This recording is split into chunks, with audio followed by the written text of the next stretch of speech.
Hi everybody, it's Nick, another Living Without Armour, and this is about a means to an end. So I had a really interesting conversation with my eldest son last night, who is at secondary school, and he's struggling a bit with it. And the reason he's struggling is because he's sat in a classroom for a lot of the time, learning stuff that he's not particularly interested in for a lot of the time. And he's a bit like a caged tiger, really. He wants to be out, he wants to be doing sport, he wants to just be invigorated and interested in what he's doing. And do you know what? I can't say I blame him that much. But the reality is he does have to go to school, and he does live in a society where, whether we agree with it or not, we are educating our children in a certain way, and there are certain things he's going to need in order to be able to have freedom later on in life.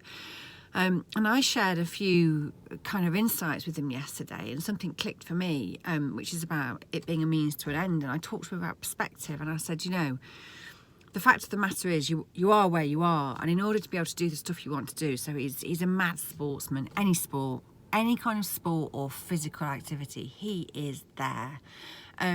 But you know what? The basics are, you're still going to need your maths and English. You're still going to need a science. You're still going to need just some of the basic stuff.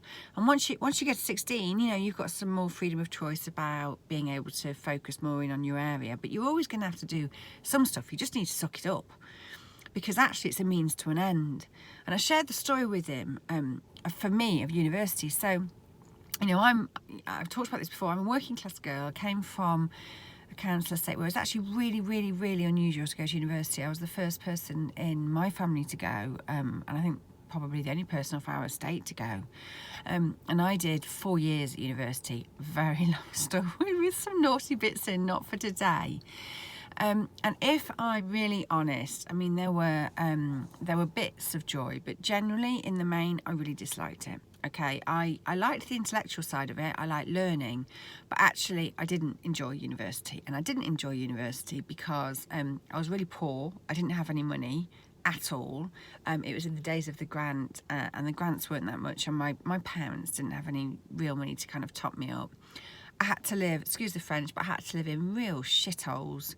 Mold on the walls. Remember, we had to, light the gas cooker in the morning just to try and heat the place up. I think I lived for pretty much 4 years on baked beans on toast. My mates at uni used to be able to go into the pub and buy a pint and whatever at night. I couldn't afford to do that, so I used to go around to the off licence and buy a couple of bottles of Diamond White, and I used to stand outside the pub and drink it, so at least I would be socialising in a way I could afford. But the point is, what got me through it was a means to an end. And I was really driven by that, because I knew that at the end of that, I would be able to apply for and go for the kind of jobs that I wanted to do, which would give me the kind of life that I was very, very clear I wanted to live, because I wanted choices and I wanted some more freedom, okay?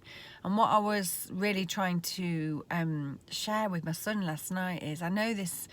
some of what you do at school does make your heart sing. Break times with your mates, PE, playing sport for the school, all of that makes his heart sing. There's a lot of stuff that doesn't. And sometimes we've got to suck it up, and we've got to change our perspective and just say, do you know what? This is a means to an end. This is going to get me where I want to go. This is going to enable me to get to the bit of life, to get to how I want to live my life. And you can push against those boundaries, but sometimes pushing against them so he has been pushing against them. And I said, actually, the reality of it is, it's resulted in you having to spend more time doing what you don't like, because actually you've just spent more time in detentions. And that time that you spent in detentions, you could have been out on the football pitch, kicking a football around instead.